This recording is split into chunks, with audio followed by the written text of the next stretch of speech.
with Dr. Taylor by asking you, what was your thinking behind initiating this particular celebration? What is it you think is missing from the discussion of jazz in America that would lead you to want to do this series? Well, it occurred to me that we talk about where jazz came around in various places at the turn of the century, back in 1900.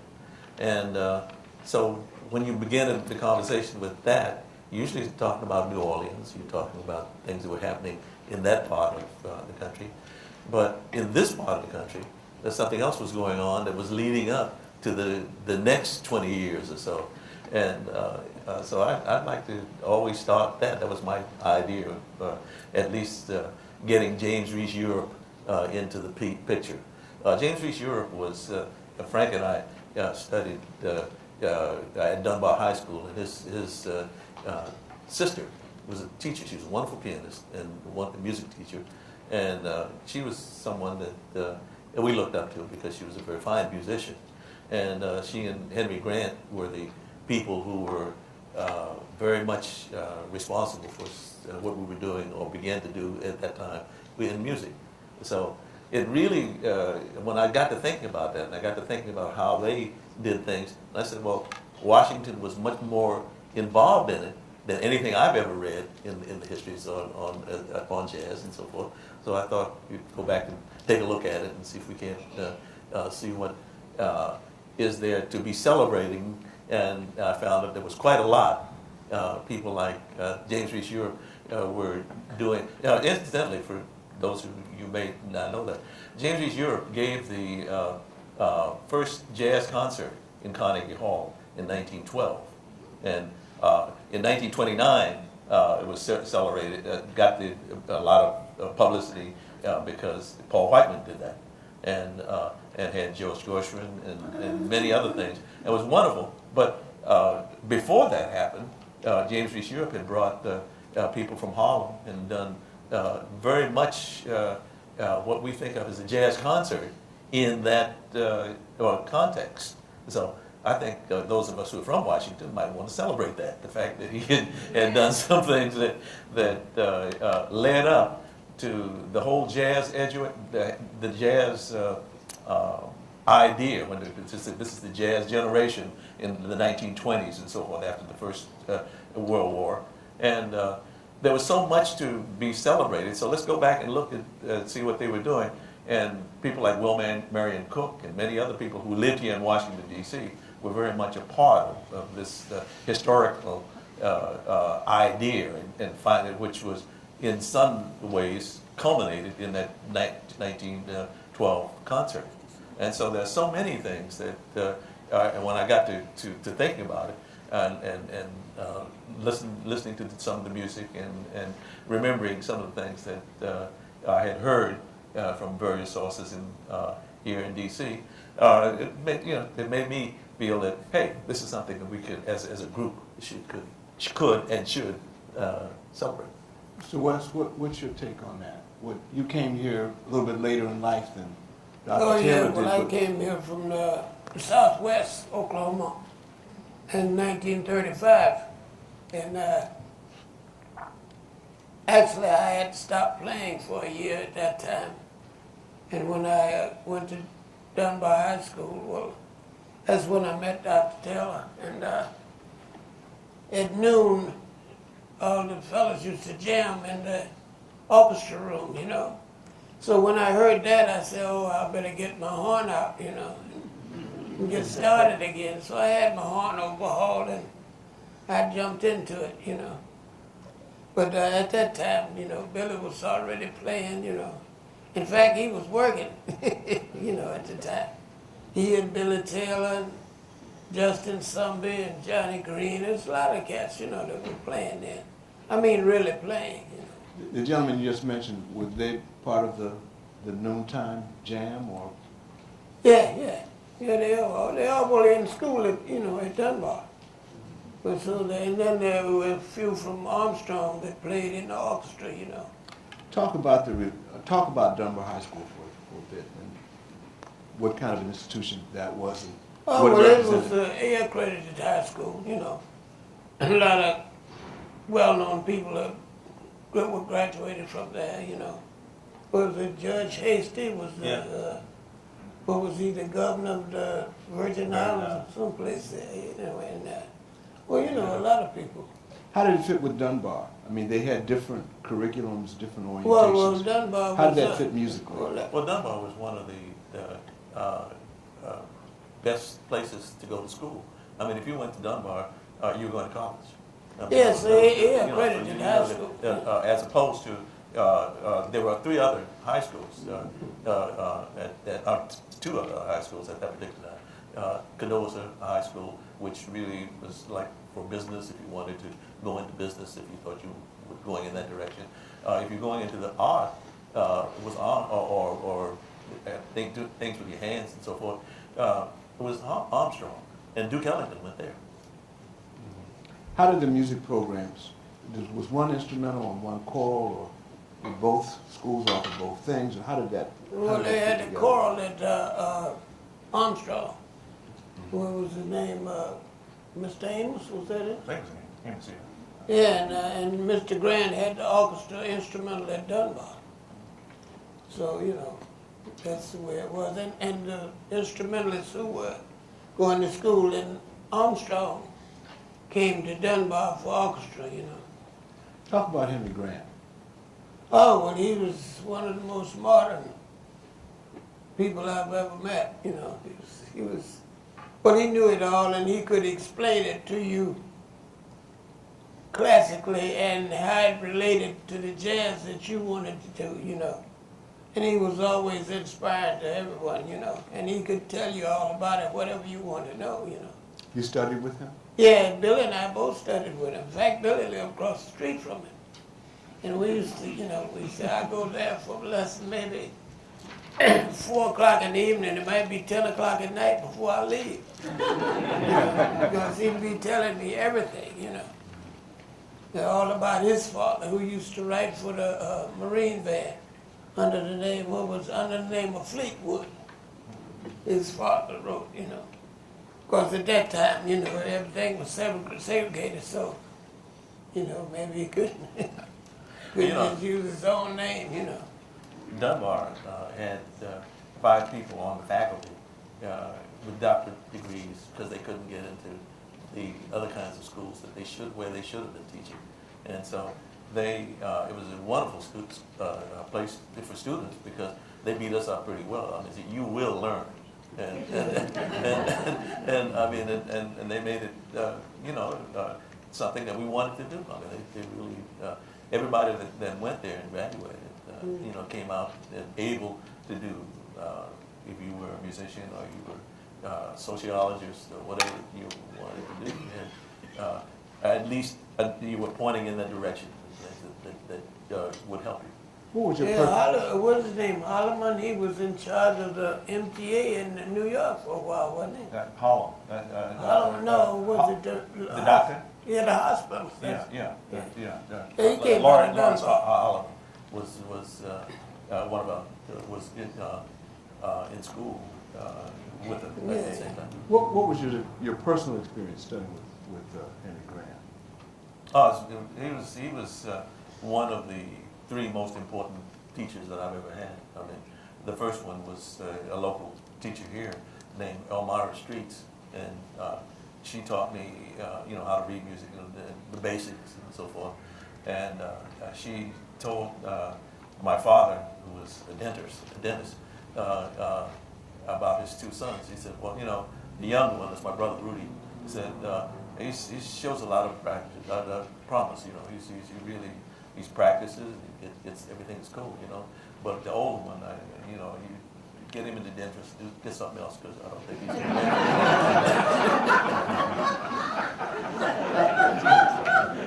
Frank, you said that when you came, you stopped playing, but you must have been fairly well equipped.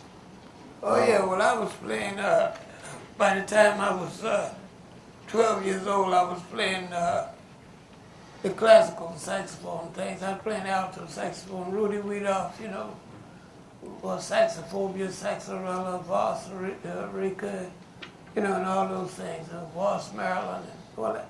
And I had to go around the state sometime playing concerts, you know, and they pushed me out on the stage. But every time, almost every time I had to play, I was hungry. And I didn't like that. And it was always before lunch or before dinner or before something. So I just quit, you know. I stopped. So I didn't play at all. And then I was interested in jazz, you know, but I could only play like Stardust and, you know, Sweet Lorraine or something like that, you know, things. But I was interested in it, but that's as far. But mostly I had to do that classical stuff, and you know, it got a bit much, you know, by the time I was 12. Yeah, he used to be very modest because when he came to those sessions that we were having at noon, he was the reason I stopped playing the tenor saxophone. 'Cause I was fooling around with it, trying to play both and everything. And I said, well, if the tenor is supposed to sound like that, I'm going to really stick on the music and get something else happening. Now, he was teaching me. I used to go up to his house and we'd spend hours listening to records. He had records 7/8 this tall, you know. And so he was a disc jockey at home, you know. So we listened to, you know, a whole lot of things. And then we played together. We played a lot, yeah. Yeah, we worked together a lot. So it was fun, yeah. The one, it took me a long time to after, this is way in the future from that point, because he had been with Count Basie, he had been doing all kinds, he'd been with the first bebop band and a whole bunch of other stuff. So by the time I got to hire him, then I knew exactly who I was hiring because he was playing all of the saxophones. He was doing all of the things. When I was on the David Frost show, he was the lead alto player there. Prior to that, he had been one of the two Franks that played with Count Basie's band. I mean, he's been doing all kinds of things. So every chance I got, I would say, well, as a matter of fact, the first time I played here, he wasn't available for the gig, but I got him to write something that was part of what we did on the one thing that I did for the Kennedy Center, which prior to coming here, which was a tribute to Duke Ellington. Do you remember your first time you played together? No, I'm not talking about the Kennedy Center. I'm talking about way back when. When we were in school. But I mean, I'm talking about on a gig, going out and I don't actually. know what real gig you had at a place called the Pekin. You remember that? Yeah. You and I and Dude Brown. Oh, my. Yeah. So we did that. That was one summer, right? Yeah, we did that. That's a name people don't often call Dude Brown. Yeah, George Brown. Yeah. Is he still around? No, All right. Mr. Brown is gone. Yeah, well, he was my drummer in the Army for almost 5 years. Yeah, he was a very good drummer. We'll come to the Army maybe in a bit. But you mentioned the Basie band, and you went to Howard University. Yeah. And I guess from that Howard University experience, you made a number of associations that end up having an impact in the Basie band. You want to kind of walk us through those connections? Well, not really, because, you know, at that time, you couldn't play jazz in the music conservatory. Because if you did, you'd be expelled, you know. Jazz was a dirty word, and that was not only at Howard, it's almost all over the country. Especially in black schools. Yeah, you couldn't play jazz, no, forget that. And nobody thought you could make a living playing jazz. And nobody paid attention to jazz until they found out there was some money to be made. You see, then everybody got in the game, you know. So that's what it was. But didn't you bring a number of former Howard musicians to the Basie band?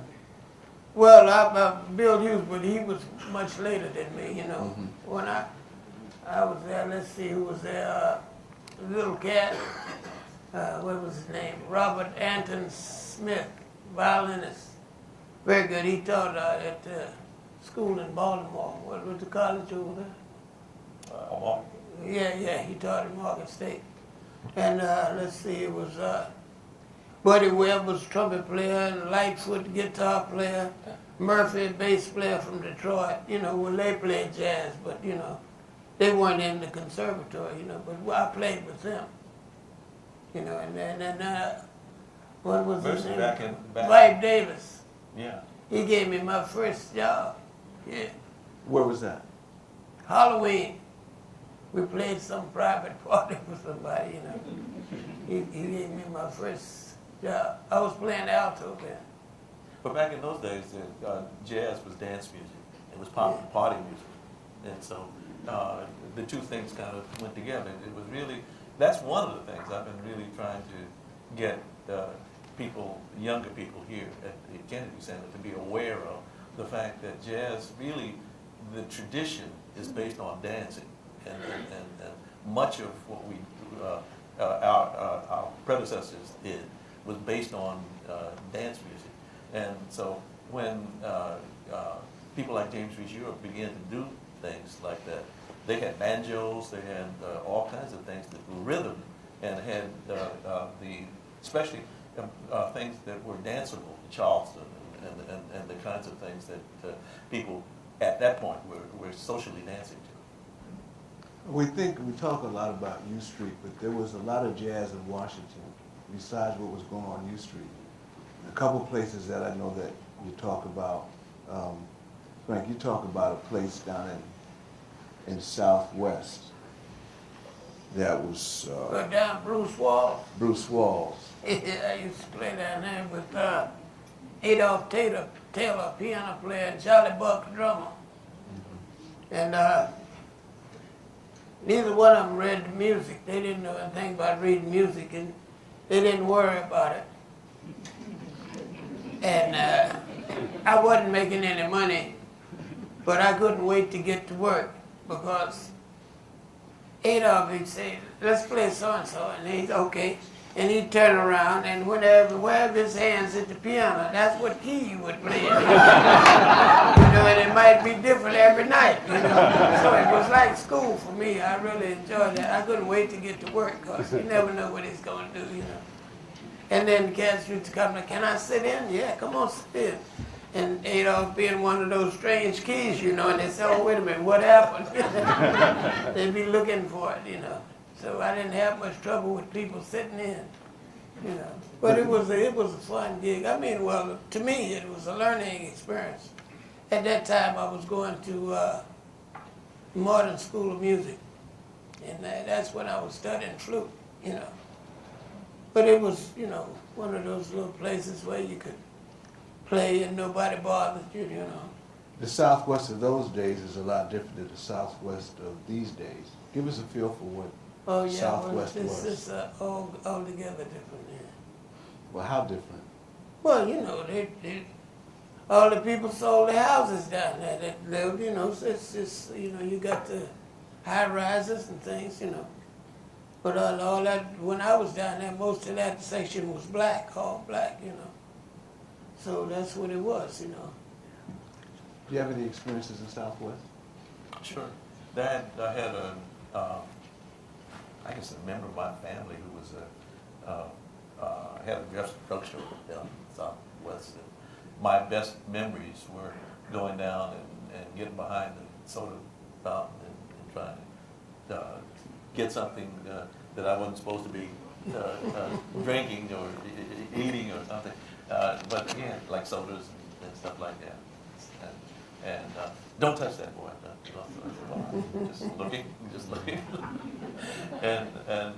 But it was fun. And we'd go down in that particular part of the city, and it was like an extension of the family. I mean, we'd go down and hang out on a Sunday or whatever it was. We weren't doing anything in school, so we on a Sunday, so we could have a family thing.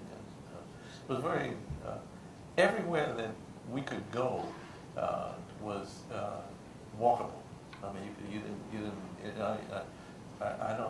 I never had a car, till I was grown, because all of my youth were always walking around from place to place, especially here in Washington D.C. I mean, any place I wanted to go was within walking distance. and go to the doctor, go to the hospital, go to school, anything, go downtown, whatever. It was walking distance. Well, the idea that everything you needed you could walk to, does that speak to distance or segregation? Both. There were places on F Street and other places that I could go into.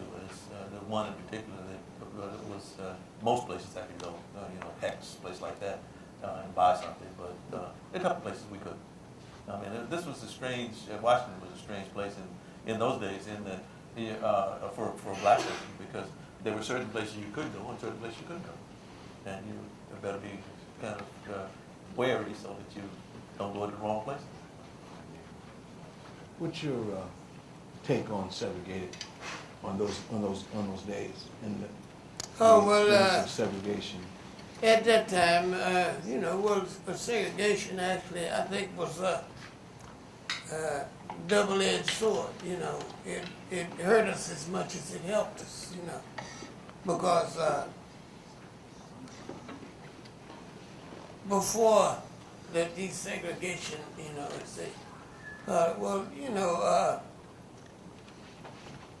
all the black kids had more pride, and they had black teachers who told them about black history. So we knew who we were, But now, who they forgot to tell them about black history? Nobody, they don't know. And some of them don't even care, And right now, a lot of black kids don't even know that jazz is our music. I've had them come up to me and say, "Man, what you doing playing that white folks' music?"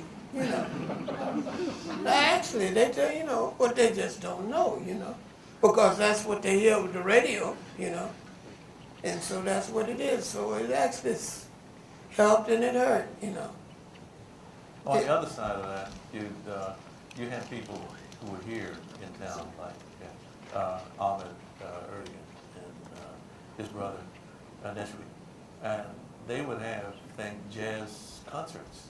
To my knowledge, they were one of the first group. The two of them were the ones that had the first jazz concerts I ever went to. Yeah, they started off with a room and a telephone. I made some of the first records, Atlantic This Records. was before that. When their father was the ambassador. Yeah. And they had all the stuff, but they brought people like Willie the Lion, Yeah. all the wonderful jazz musicians, because they knew it. Yeah.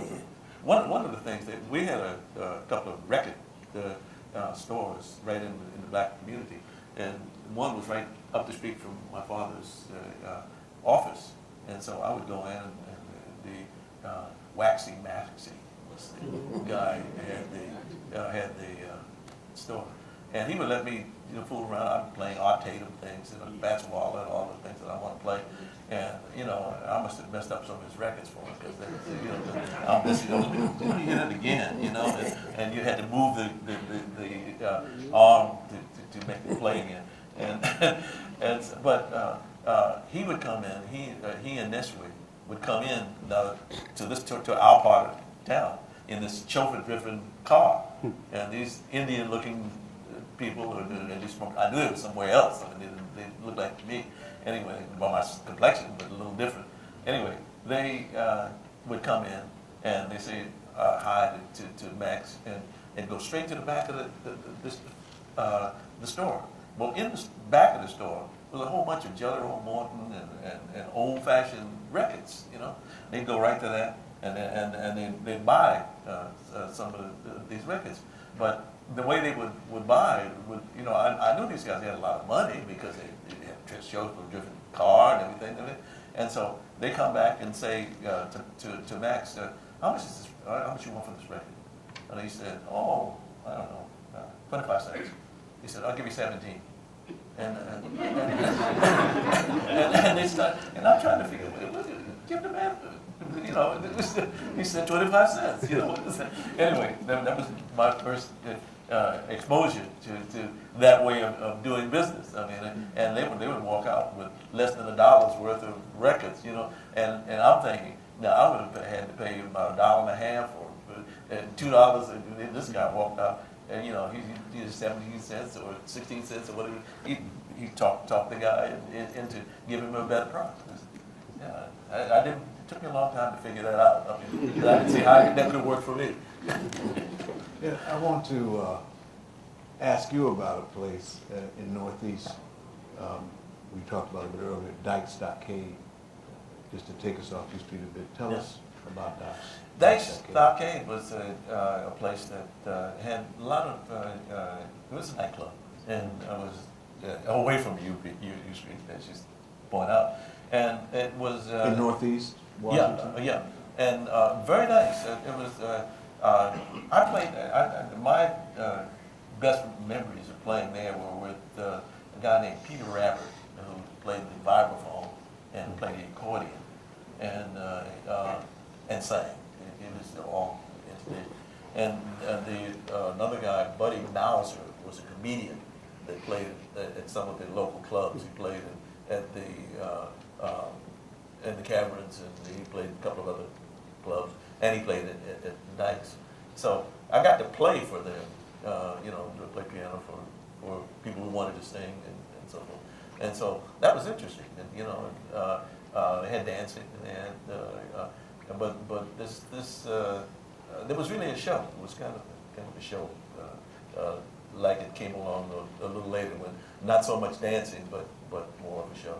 It's kind of hard for me to imagine because, for me, my experience with jazz is almost totally a listening experience. Yeah. It's a concert experience, it's going to clubs. It's hard to imagine the music as the base element of the floor show kind of experience. That went back to the Second World War. At the Second War, when we were coming out of high school, and in the 1938, and from that point on, it was when we began to we were into a war, and when we were there, they cut back on the things that you could do. You couldn't buy gas. You couldn't. Everything was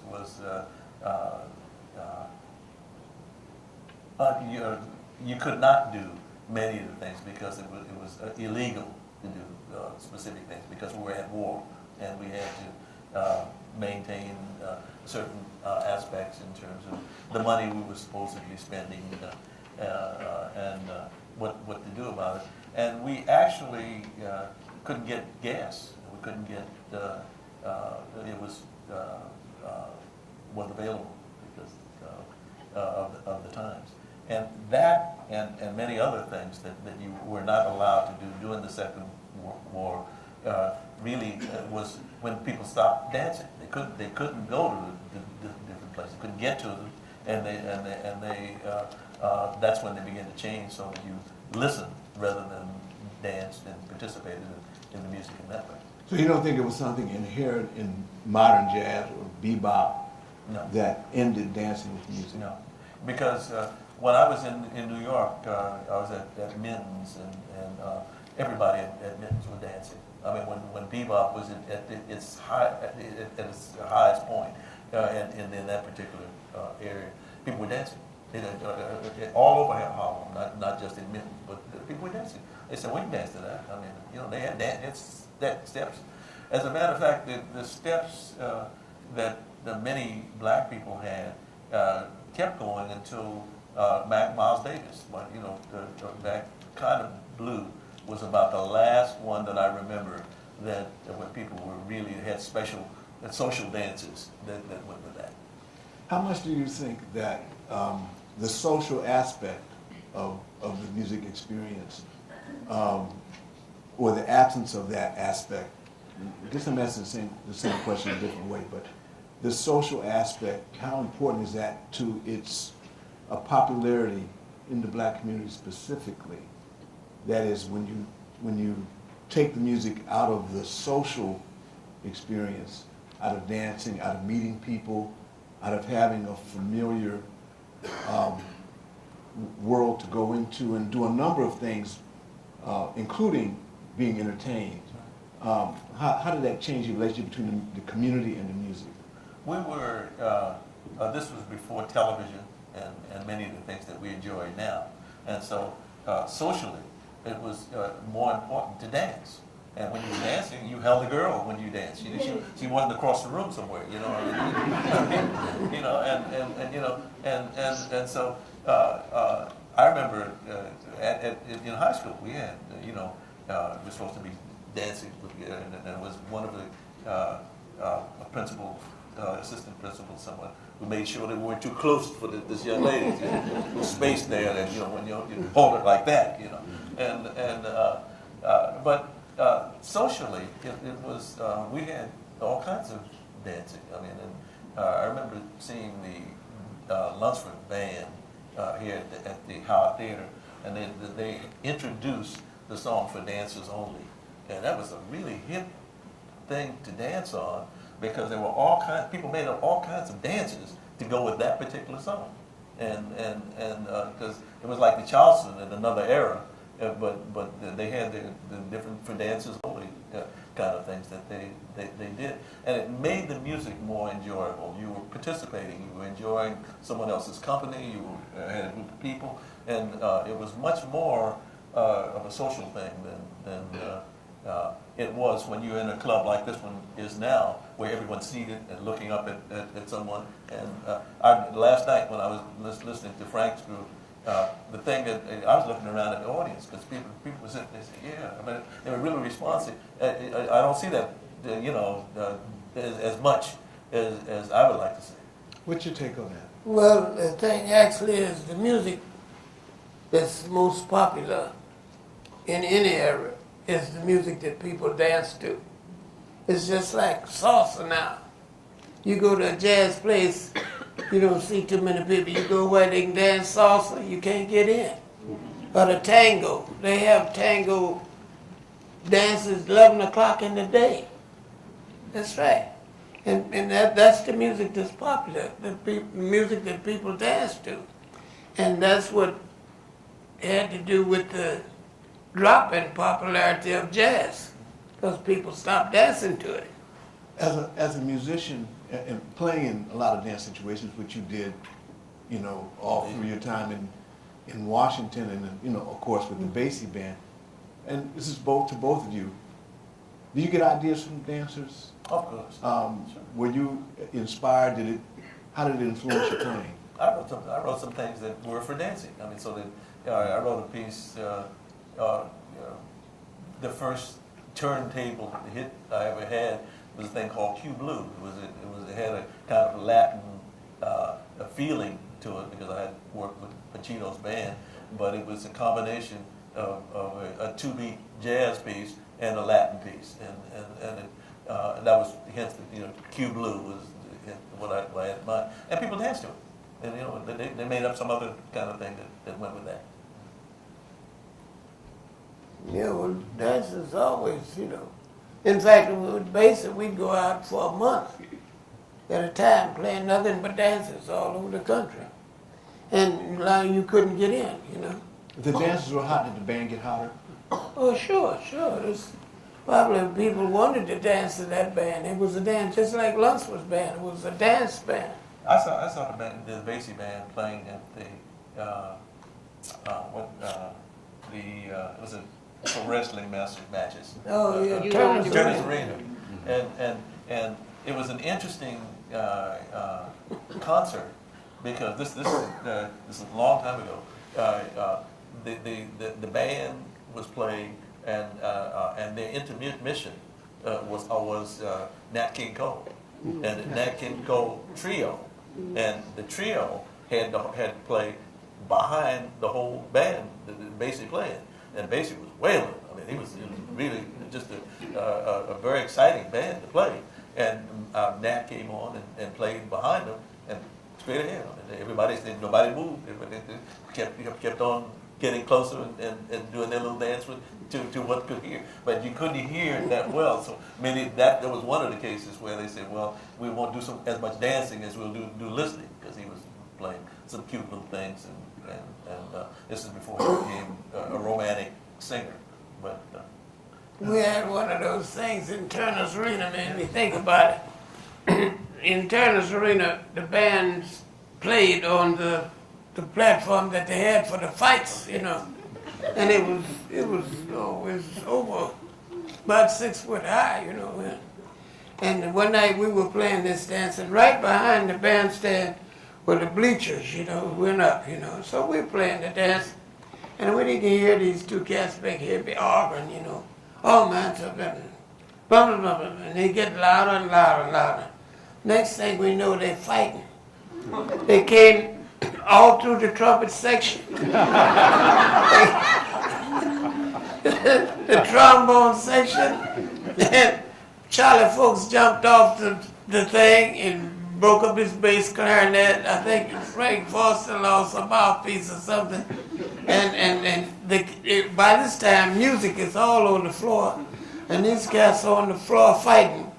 And the security guard is trying to stop him, and he's got his billy, you know. And every time he tried to hit him, he would slip on the music. Boy, it was hilarious. And Macy was crying. He was laughing so hard. It was unbelievable. And they fought all through, knocked all the music to everything, you know. Well, Turner's Arena was one of the dance halls. The Lincoln Colonnade was another one. And they were kind of competitors in a sense, at least. Oh, yeah. Sure. Well, Lincoln Colonnade was before Turner's Arena, actually, I think. You know, I mean, the dances were popular because Lunsford would go in there, and the bandstand was way in the back, and from the time you hit the dance floor, the whole floor was doing it. All the way to the band, the whole floor, people dancing, you know. You couldn't get in. You're talking about the Colonnade? Yes, Colonnade. Well, I worked there with Bill Baldwin's band, and we played all the dances in the Colonnade. We were the Colonnade band, 1938. People don't even know where that is now because it doesn't exist on the, you know, you had to go down. Yes, it's under the Lincoln Theater. Underneath the Lincoln Theater. Yeah, the whole block is underneath the Lincoln. The dance floor runs about a half a block, actually. Takes you about a half a block to get to it, and then it's the dance floor, a big dance hall with a balcony, you know. So it's like where the parking lot of the Lincoln Theater is now. Well, I don't know where it was at. That's where it is, but It was just underground. It was something. Yeah, it was a building over before. Yes, underground, you know. But I mean, that's where everybody danced, you know. Now, Bill Baldwin, that's a name that if you go to the Grove Dictionary of Jazz, you're not going to find Bill Baldwin's name.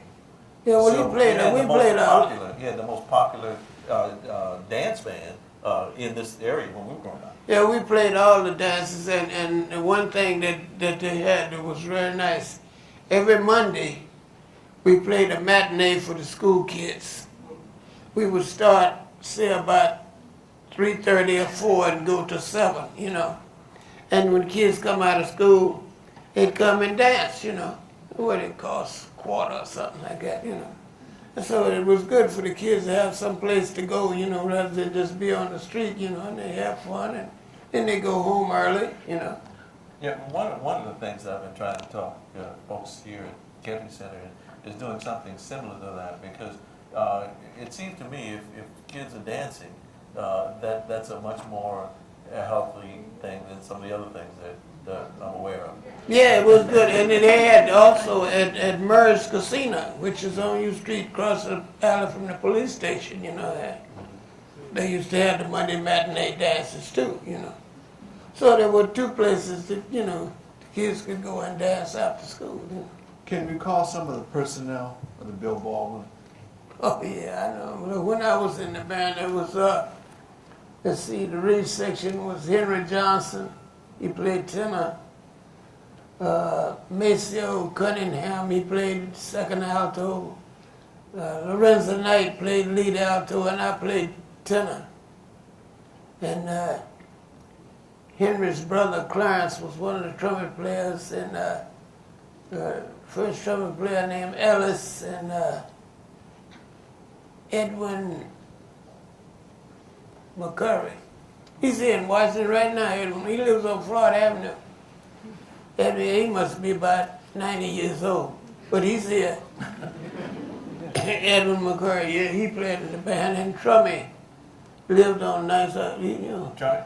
Trummy, yeah, well, I don't know what his last name was, but all his family was Harris. You know, because I used to hang out with his nephew, I guess, Oliver Harris. Yeah, anyway, and let's see. Warren was the piano player. What was his name? Warren. Yeah, Warren. Yeah. I can't. No, he played at the theater also. I know you. Yeah, Warren, and then let's see.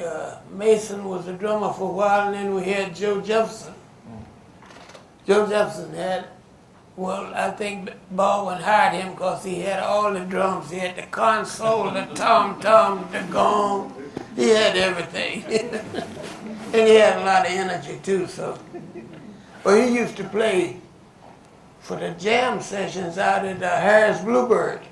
That was in Arlington, just across the bridge. And there was Buster McPherson. He's one of the best alto players in town. Yeah. Or anywhere. And Joe Jefferson and John Malachi. No, what was the trumpet player? No, it's just a trio that worked. And they worked at Harris Bluebird. And they would play everything, you know, and it was like a sailor joint, you know. And they'd come up and say, play some of those old songs, you know. Anything, whatever it was, they would play it for an hour. You know, those cats would be jamming and all, like Lester Young, Don Bass, Roy Eldridge, everybody that came in town would go out to Harris Bluebird. And then you sit in and you'd be out there until 7 o'clock in the morning, 8 o'clock in the morning, you know. Well, it seems like places where sailors congregated seem to create jazz activity, because you guys also talk in previous interviews about Annapolis, and the Annapolis. There was a Oh scene yeah, there. well Jimmy Golden's band was down at the Washington Hotel during that same period. He had a 6-piece band, Dude Brown, Tommy Potter was the bass player, Jimmy Golden played piano, and Oswald Gibson was alto player, very good alto player. And that's where he hooked up with Charlie Parker down there. Is that the one you call Little Gift? Yeah, Little Gib, yeah, Oswald Gibson. Yeah, he lived out at 24th in Bennings. And, well, he was in the army with me in Africa, you know, and that's where he went crazy. He's probably still in Baltimore now, counting his money. But tell us the Charlie Parker. Oh, well, that was just at the time when Charlie Parker was in Annapolis with Banjo Bernie, and they got stranded down there. So that's where he hooked up with Little Gib, you know. And oddly enough, their sounds were remarkably similar, you know. It's like the sound that Bird had when he was with Jay McShann. That's what they sounded like. Banjo Bernie. Well, that was, you know, one of them old groups that used to travel around, you know. Yeah, so he used to come here to Washington too.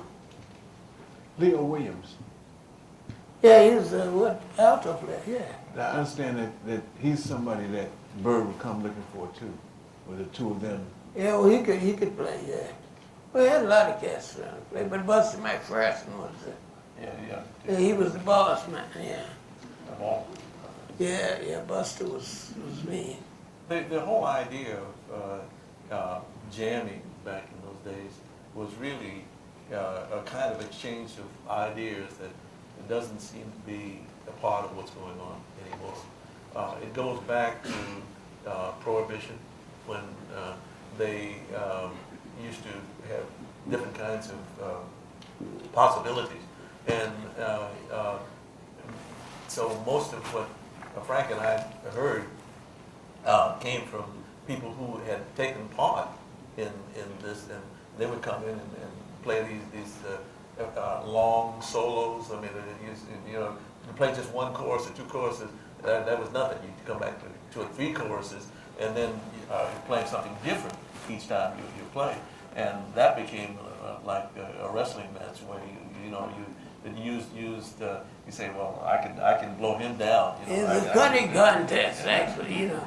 And then there was a place where everybody went called Freddie Wood's Spotlight, Spotlight, yeah. right on 7 and T. And you go up the stairs, in the front was a bar and a pool table. And in the back was a great big room, you know, almost as big as this, almost as big as this.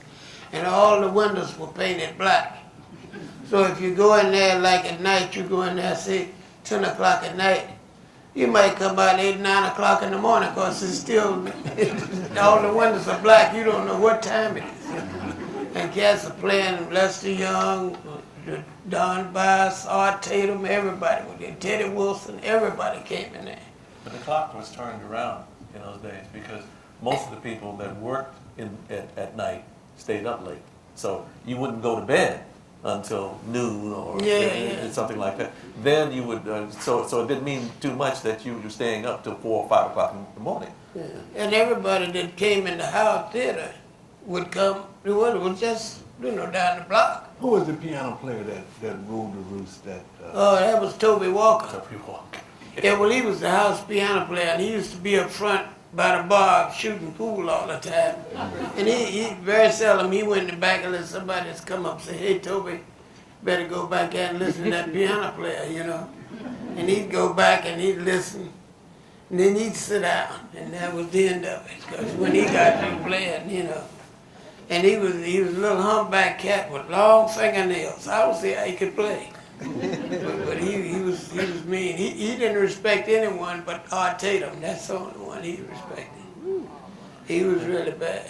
And he was very proud of the fact that he'd play in any key. And so, whatever, you know, if someone was playing something that he didn't like, he would change key on. What's happening? You know, he's playing another key, you know. Yeah, they used to do that in jam sessions too, you know, like if somebody came in the jam session, they really weren't making it, they shouldn't be there, you know. Yeah. Well, the piano player would look at the bass player and they would change keys in the bridge. You know, they just say, oh, wait a minute, I think you got a hot potato, you know.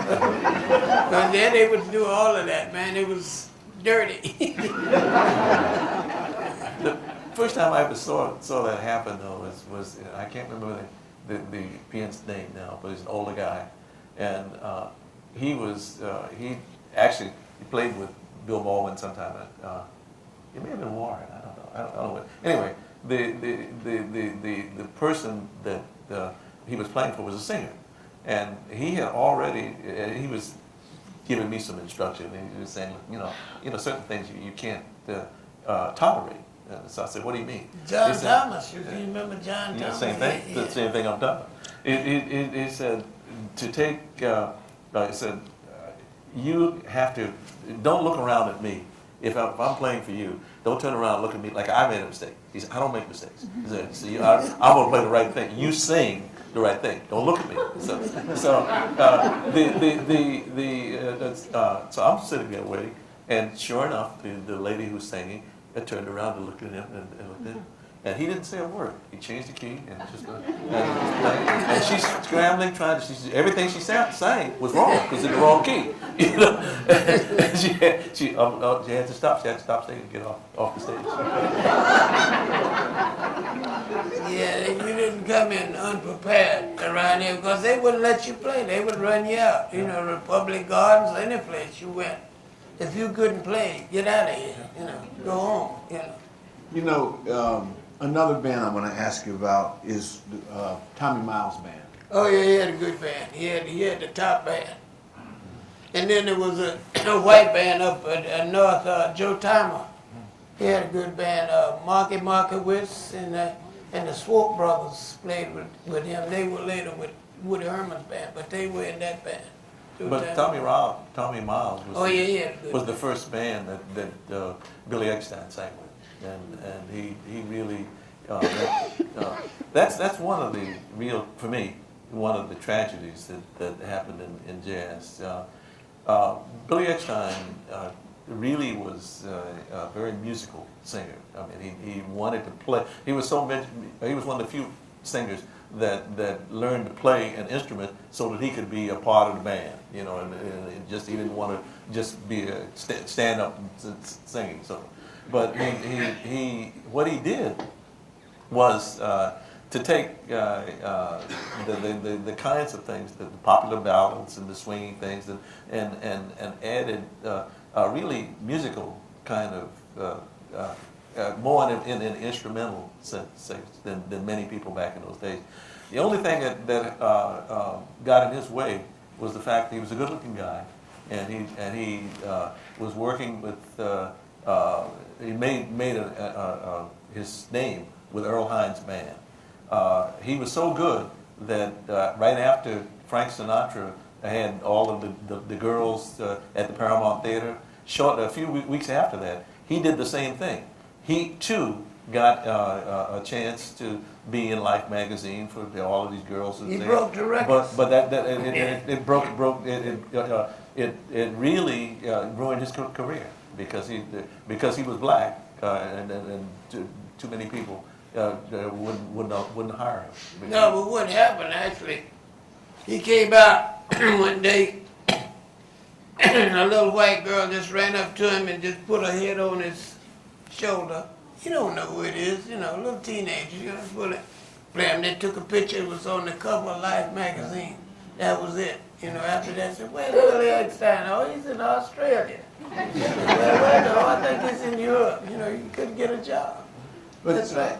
And is see, actually, Billy Eckstein is the godfather of bebop. Because he took all of the fellas that he worked with in Earl Hines' band where it started. Diz, Benny Harris, Sarah Vaughan was there, Gene Ammons, Art Blakey. Everybody was right there. He took all them in his band. That was the first bebop band. well, Washington seemed to have a significant role in that. Trummy Young was in that band. Yeah. And did not Trummy play with Tommy Miles? Yeah, a long time, yeah. Well, there were a lot of good. Trummy was here. And Julius Pogue, a hell of a tenor player.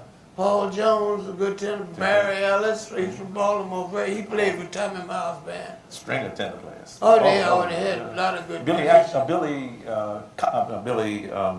Billy White. Alton, no, you're Billy White. Yeah, Billy White. Yeah, he played with wanted to play Fletcher like Henderson that. too. Yeah. Yeah. Hey, well, he was in high school with us. He's Yeah. wanted to be jamming in the school when I came in, you know. And you know all these cats, and Billy Fleet, the guitarist. He was one of the first cats to leave to go to New York, and he played in Menton's with Bird and all, you know.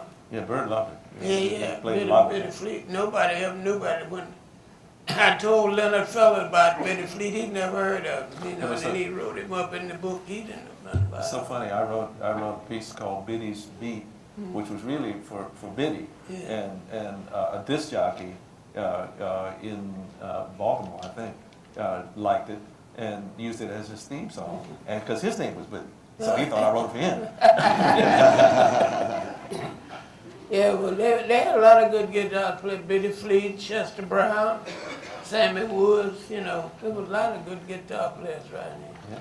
You mentioned John Malachi. Oh, yeah, John.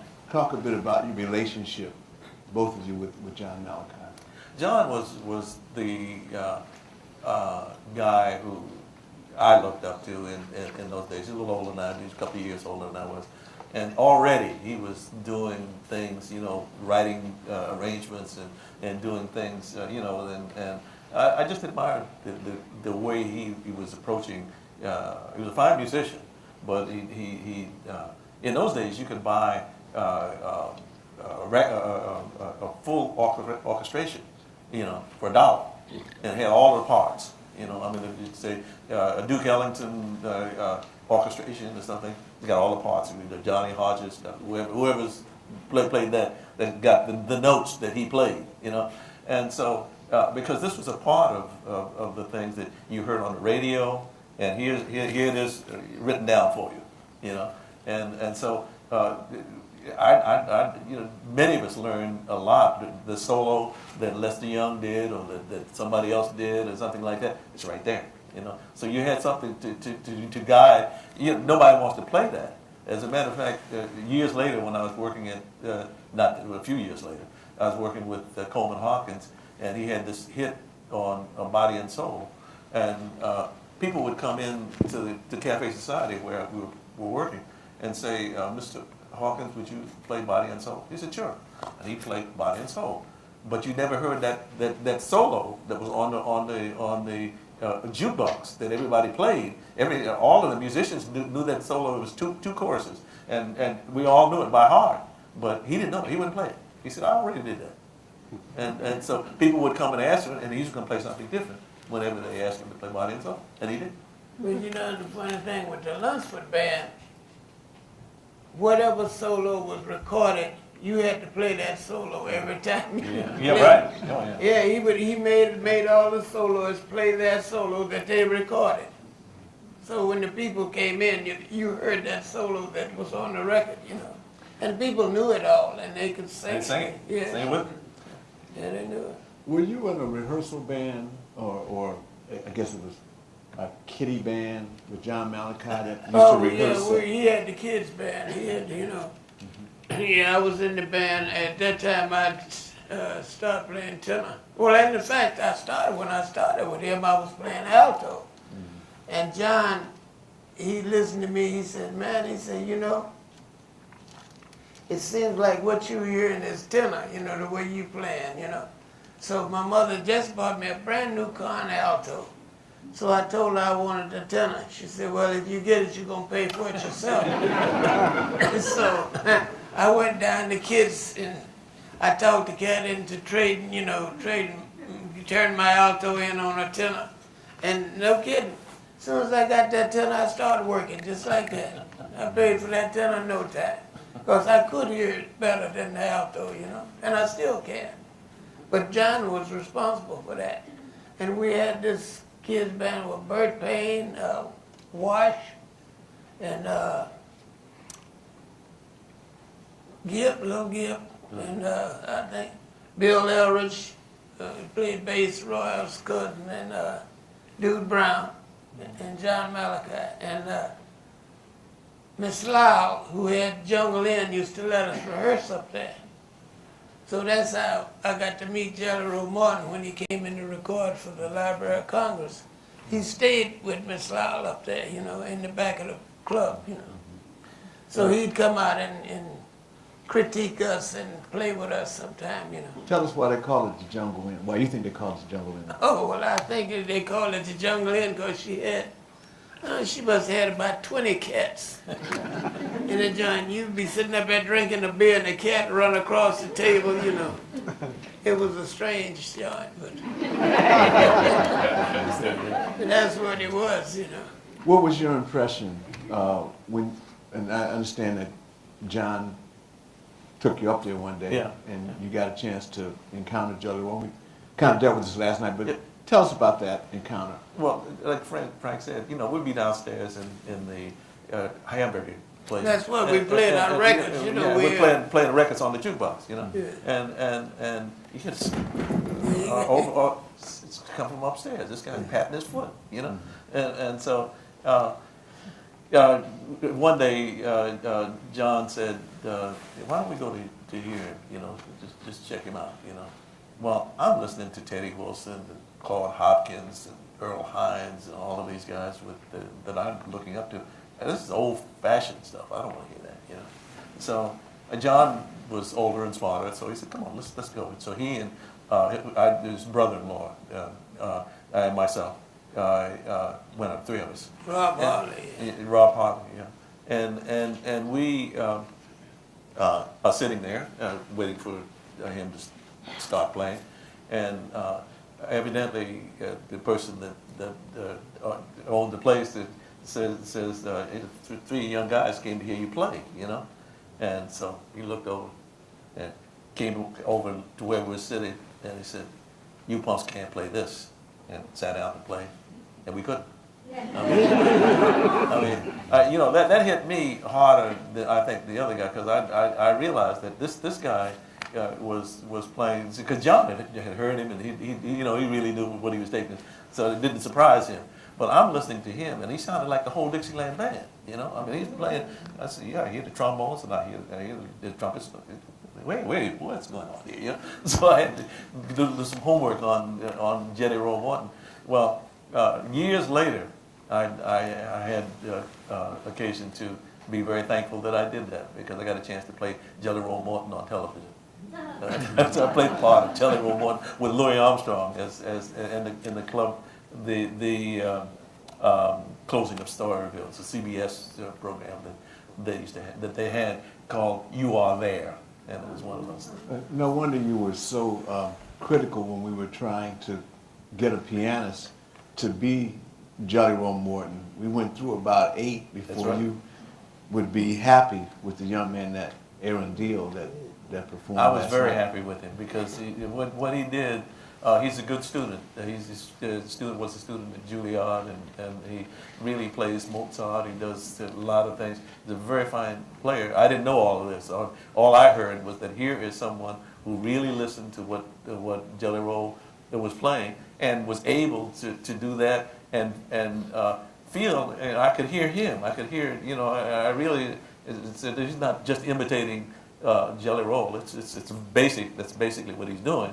But it's not just a note for note thing. He's playing that as he thinks Jelly Roll might do it today. So you felt the music was living? Yes, I did, very much so. But Jelly Roll was one of the most egotistical persons in the world. He was the first one to do everything. He invented jazz. He wrote jazz arrangement. He did everything. And we were up rehearsing one day, and we had a new arrangement Billy White had brought in, and I'm playing tenor. And I played something, I made a mistake, and Jelly Roll was playing with us, and he turned around, "Hey boy, where you from?" I said, "I'm from Oklahoma." He said, "Look, ain't but one man ever come out of Oklahoma to play saxophone, and I taught him, you ain't gonna never play saxophone." That's what he told me. I'm about 15 years old, he's telling me this. But I knew how he was, He's very egotistical. And he tell you he started everything. Yeah, he complained about Duke and he really talked about most of the people that came from New Orleans. As this is really the epitome of what happens. But he was living in New York at that time. And he really should have been listening to Willie the Lion Smith and listening to the stride piano players, because that was where the music was going at that particular time. That was the dance music, and that was what everybody was trying to do. People like James P. Johnson wrote the tune Charleston, and the music had moved forward, but he hadn't moved with it. Well, he was something else. He came in Washington. He had a yellow Pierce touring car. You know what that is? No. Well, You too the young. Pierce used to have the headlights came right out of the bumpers, It's right on top, and they protruded, and it was a long touring car. And that's like a sedan that has a top that goes back.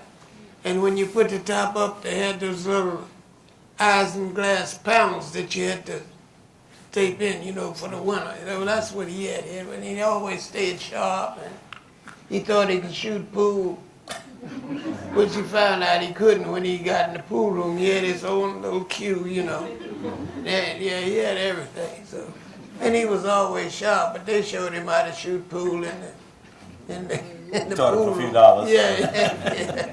In the pool room there. And he was something else. He's really character. Well, Tommy Miles is kind of a legend. We have his name, but there's some other sort of legends that I want to ask you about. Tell us about Georgetown. Oh, yeah, Daniel Bashir, that was the name. But they called him Georgetown because he lived in Georgetown. But he's one of the finest trumpet players I've ever heard anywhere. And, he never would leave Washington. He stayed right here. He wouldn't go anywhere. Duke tried to get him for years, Duke could come into the Howard Theater, play a dance in the Colonnade, George would go play with him, and when they'd leave, he'd buy. You know, he wouldn't go anywhere. He just stayed here. He worked down in the caravans mostly. He and Streamline, Harold Francis. Harold Francis, yeah. The Wonderful hell of a piano player. Harold Francis, Streamline, Tex Briscoe. Yeah, who was Streamline? The one who was The his Streamline. drummer. His drummer, what is it? Yeah, drummer, yeah. Eugene Burrell was his name. They called him Streamline because he had a long head. But they had a hell of a group. Georgetown and Wallace Crowd, Pap. There's a quintet. They played. They really had a good band, you know. And all the cats that came in town, they wanted. Harold Francis was one of the best pianists he and Norma Shepherd. Yeah, he taught Norma. Yeah, the two of them were the best players, and they really were just very special. You know, one of the reasons I do the Women's Jazz Festival here at the Kennedy Center is because Norma was very kind to me when I was a kid. I mean, she just let me sit in. I had no business sitting in anywhere, behind her anyway. And she let me play and critique some of the things. Why don't you play that in 10 stuff like that? And it really gave me some things to work with, and as a friend, not as a teacher, and so I never forgot that. And she could play too. She was a wonderful player. She was one of the bass. When she came to New York, she wanted to come as a player. She had really done very well in Washington as a solo pianist, but she could only get a job as a girl as a singing player. So because that was all the only way she could do it. So the first time I went for an audition in New York, I was going to audition for Ben Webster, and I went in to the club, the Three Deuces, where he was working, and I'm on my way in he told me what time to be there and everything, and said, I'll listen to you. He had heard me play, and he said, I can't really tell from this, so I'll come down to the club, the Three Deuces, and I'll listen to you better down there. So I'm going in to hear him play, to play for him, and so as I'm going into the Three Deuces, somebody grabs me by the and said, Billy, what are you doing in New York? And it was Norma Shepherd. And I mean, this is somebody I really love, but I can't stop now. I'll see you in a minute. She said, no, I want you to meet a couple of friends of mine. Before you go on, I know you would like this. He said, this is so and so and so, Mr. Tatum, and so and so and so and so, and right around, and I say, yeah, and I go up to Tatum. and so I said now I was so anxious to get this job that I didn't pay any attention to who was on. Tatum was all over the front of the building. I didn't even pay attention. I'm looking, going in and make this audition. Well, making a long story short, I was playing for Ben Webster. He liked what I did. I got the job, and so the wonderful thing about the job was that there was the Ben Webster quartet opening for the Art Tatum trio. So every night I got to sit and listen to Art Tatum and hang out with him, and really it was one of the most informative gigs. I became his protege and really learned a lot that I should know about Tatum and so forth, and it was really a wonderful opportunity. Norma Shepherd wasn't the only female piano player that was making noise in Washington. How about Gertie Wells? Oh yeah, she was probably the best known player other than Norma, because she's a little older and had more experience and so. Who was the other lady that played at Republic Gardens? She was a good piano player too. I can't remember the name right. Yeah. That was as a matter of fact, that was the first job I ever had was at the Republic Gardens here, and I made $1. Who were you playing with? I don't know. I was playing for singer. That should have told me something years later. I realized that in the entire time that I've been a professional, I have played for more singers than any other particular instrument. I played for Sarah. I played for all the singers that I played for Billie Holiday. I mean, just name it, I played for them, and in some cases recorded with them. So that was another schooling, because each one of those players, starting with Norma Shepherd, was just had some special things. At the time that she was working with Earl Hines, Cyril Vaughan was playing for Billy Eckstein, playing piano for him. She was that good a pianist, and many of the others really were fine musicians and really should have been doing much more. The woman that Teddy Wilson was married to wrote some wonderful songs that she could never really get published or never promoted. She got them published, but never really got the kind of attention that she should have gotten as just a wonderful pianist, because she was a female. Do you remember Vi Burnside? Yeah, sure. Now that's, we're switching instruments now. Yeah. Let's talk about other female instrumentalists that were doing things in Washington. That was when she was with Bill, wasn't She was with, yeah, she was, when I heard Yeah, her, I think she was with Bill Baldwin. Yeah. But she played the Sweethearts of Rhythm. Yeah, that's right. She was with the Sweethearts. Yeah, and they were located here in D.C. Their headquarters was right here, and they had really a fine group of women who played. Not just good for a girl. I mean, these were very fine players in many cases. Another nickname that intrigues me is Crack Brain. That was my man. That was my friend. Yeah, when I first went to New York, I stayed at this place, 110th Street. Yeah, his name was Alfred Page, and he was a good tenor player, but he was had his own way of doing things.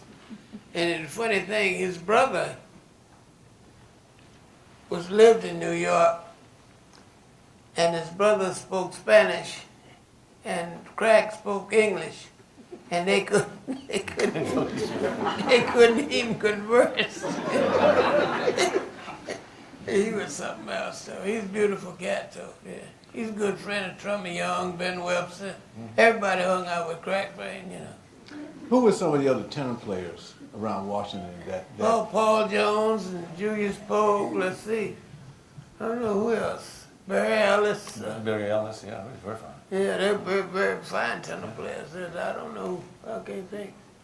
But they, Those are the musicians he was just talking about are the guys that really were first called when people would come through D.C. and needed a good those guys were always going on the road and they were with Tommy Miles' band too. Paul Jones and Julius. Mm-hmm. I caught that once they did a battle of music with Cap Calloway's band in the Republic Gardens. You remember on 14th Street? Yeah. They had a big garden out in the back, And they played this summer. They played the battle of music for a whole week with Tommy Miles and Cap Calloway's band. That was something else too. Speaking of gardens, there was another gardens over that way, the Atlantic Gardens. Mm. Well, that's what I'm talking about. Yeah, that was the name of it, Atlantic Gardens. I'm sorry, yeah. Republic Gardens was on U Street, but the Atlantic Gardens is where that occurred. And then in the front of the Atlantic Gardens, they used to have jam sessions in the afternoons too. One of the best places for one of the best places for shows around that time though was with the Ballet, because they had a lot of different people that came in. I played there with Slam Stewart and a quartet, and it was really, to come home with Slam was a lot of fun, because he was had done Flat Flugie and all that kind of stuff, and he'd already played with Benny Goodman, and he was quite a name, to play with. Yeah, he was something else. He never played a wrong note. Slam never played a wrong note. He said, well, what you want to play? Oh, let's play Tangerine. Okay, he said, what key you want it in, Said, play it in C. He'd sing it in C. Said, no, I play it in A flat. He'd sing it in A And flat. A flat, Yeah. that's right. Yeah, he absolute, was absolute something pitch. else. Yeah, he never played it wrong on slam or something else. He had a big house up in, where's that school up there? In upstate New York. SUNY, what's the name of the town? I can't. Anyway, he had a house, 100 years old, big house here. And everybody that came in had to sign their name on the bathroom wall. He had everybody's name on his bathroom wall. He was something else. My favorite story, I replaced Earl Garner in his trio. Yeah. And Earl had a big hit with Laura, and so he was going to go out with his own trio. So Slam hired me to play. And it was really a lot of fun because my memory of first time I ever heard him, I had come up from Virginia State and gone to New York for another reason. And I went to one of the places where people told you could jam, and so Slam was in the process when I got there of cutting a guy into shreds because he had tried to show Slam was a ladies' man, and so he tried to show him off. Tried to show off in front of Slam's young lady, and so he cut him down, man, because he played so beautifully with the bow. Yeah. I mean, you know, nobody could even come close to what he was doing Yeah, in that. It was beautiful. The Club Ballet, some people I've talked to compared it in a way to the Cotton Club in that it was a place that largely whites came to see the prominent black entertainers of the day. It didn't have a black entertainment policy. It No. wasn't. It didn't was right prohibit on- blacks, but it was. W Street. Well, What 14th and T. And T. Right. Yeah. T on T. That's Do you right. remember Benny Caldwell? Yeah, sure. Tell us, because he's had his. Benny Caldwell has his sort of fingerprints on a lot of things that happened in Washington, beginning in the 1920s, moving all the way up to 1950. Well, he liked to produce things. He liked to make sure that things were the kind of thing that made you enjoy. If it was about dancing or about somebody coming to a show and enjoying that show, he wanted to make sure it was really entertainment. You know, so in many cases it was pretty. Whatever club he had all of that show business stuff that he liked. You know, it might be a comedian, it might be a tap dancer, it might be something, but it grabbed the people as you know, as a part of a presentation. He also had the Crystal Caverns. Yeah. Did either of you work at the Caverns? I worked both of them. I worked both places. I did quite a bit of work in the ballet with, well, when I came out of the Army, Al Dunn had the gig in there. You know, Al, it's got to be done. It's another drummer. Yeah. Well, he had the gig in there. And, I was sick, and I hadn't eaten anything in a week, and nothing was still in my stomach, not even water. So I just decided I wasn't going to die in bed. So I got up and I walked and held on the hedges and the cars. And I got out on the 14th and T, and I heard the band, you know, so I went across the street. And I sit in the back, you know, and they were rehearsing the show, you know. So it just happened that Al was looking for a tenor player, you know. And Fathead Poe, who was in the Army with me, he was in the band, you know. So he said, "That's Frank Wess sitting over there, why don't you ask him," you know. So he came over there. I said, "Man, I can't play. I haven't eaten in a week, I can't." He said, "That's all right, just sit in the chair. You don't have to play, just sit there." So I did. That's how I got started back to playing, you know. But I just sit there that first night because I was so weak, you know. But I worked there with him, and then I worked in the caverns with Al too. We had Rob Harley was a piano player, yeah. We had a quartet, we worked in there a lot. And I remember when Ruth Brown was playing in there, I used to I used to run from my gig at the Valley to the Caverns to catch her last show, because she was really something else, you know. Beautiful and singing, oh man. That's before Mama, Daddy, and all of that. Blanche Well, Calloway. see what happened. I was with Blanche Yeah. for about a year, and we were playing in a club between Fall River and New Bedford called the Highway Casino. And we stayed in Fall River, and like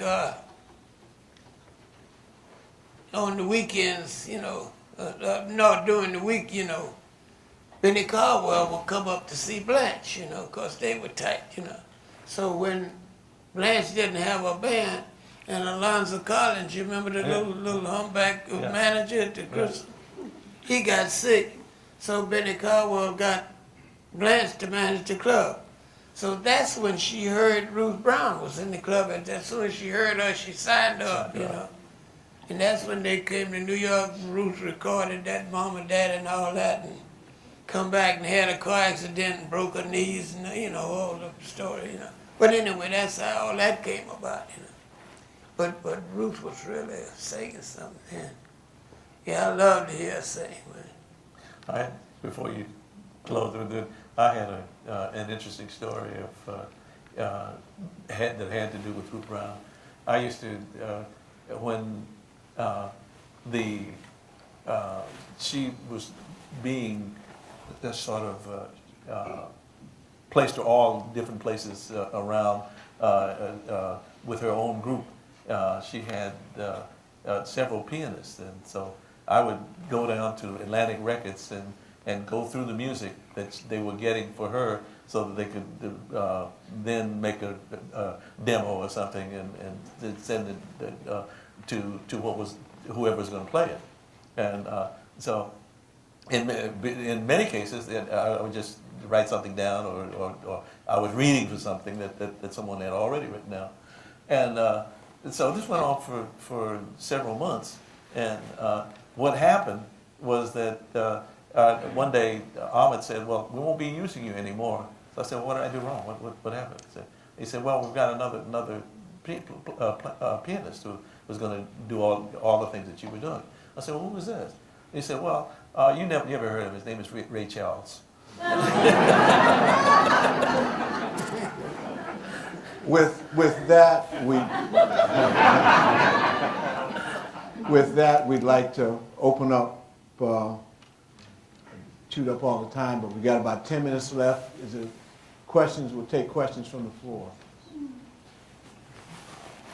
Yes, I had come across some primary source information that the area around U Street was known as the main stem, which is also a 1942 recording by Duke Ellington.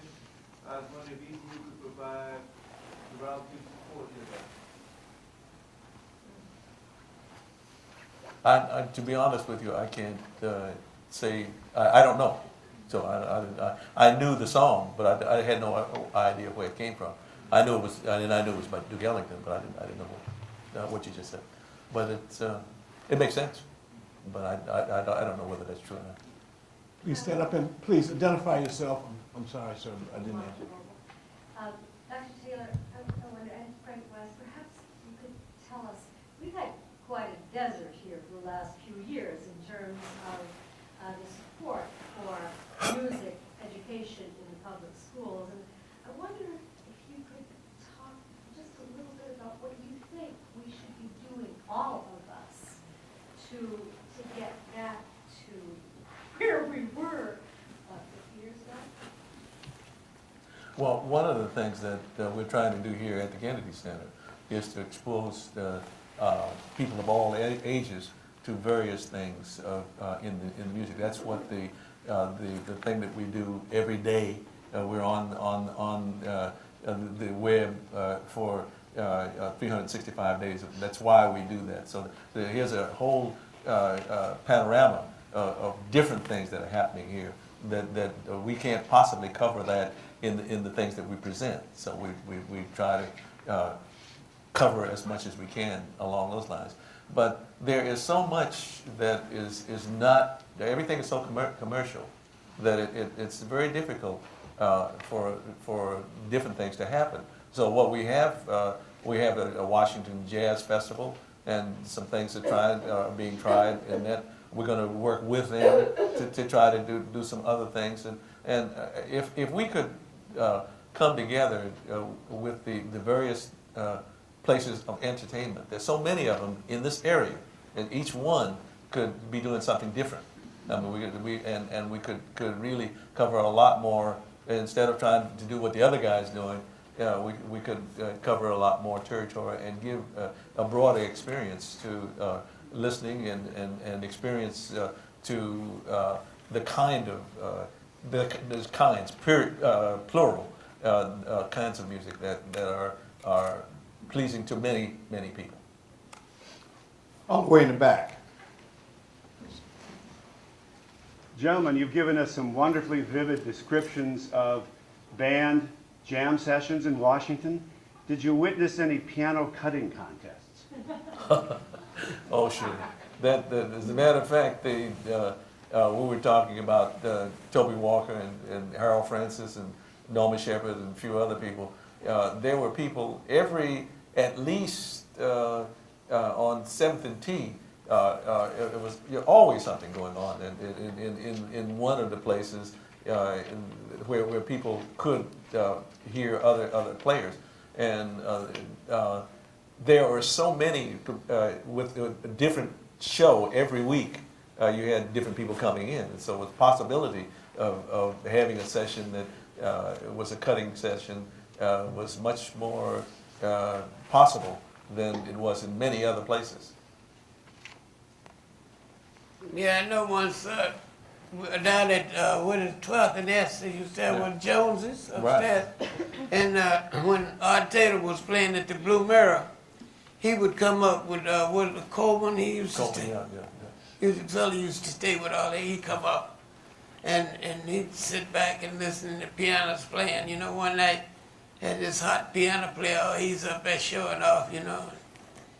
Tatum listened for a while, you know, and he was always with his Canadian club chasing it with Pabst beer, you know. So he was feeling all right.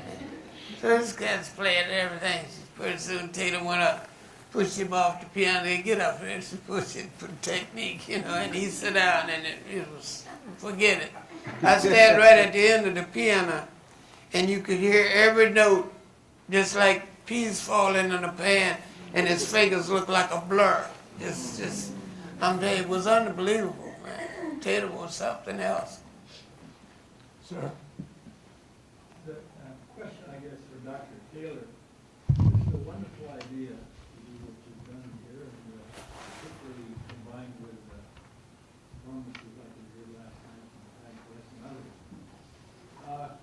Can you expand your horizons to include the rest of the country? You might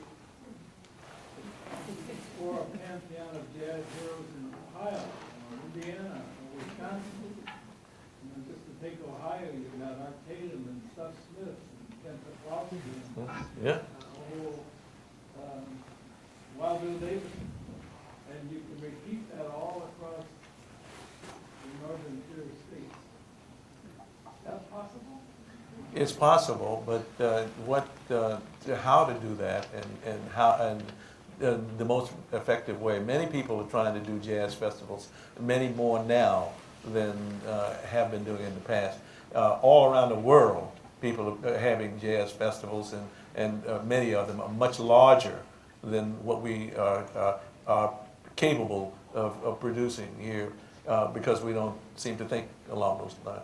We could do that, and we could do what many other places do, but we haven't come together. We need to come together to do it. All the way in the back.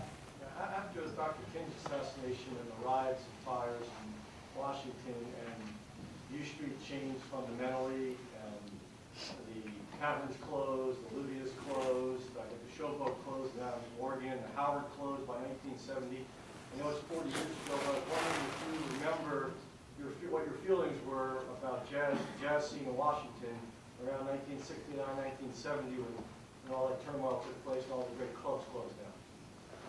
Many of the things that happened after the riots were It happened all around the country. And unfortunately, everybody had their own way of combating that and getting over that.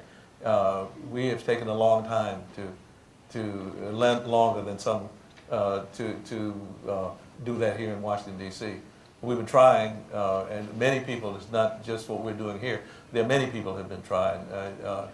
So many people who have started clubs, so many people who have presented the things that we think is the best kind of music to present. But right now, we have all kinds of technology that's getting in the way. Technology makes some things easier. Technology makes many things much more difficult. Last question. Hey, Jackie. Dr. Taylor, on YouTube, there's a marvelous film clip of you playing What It Means to Be Free.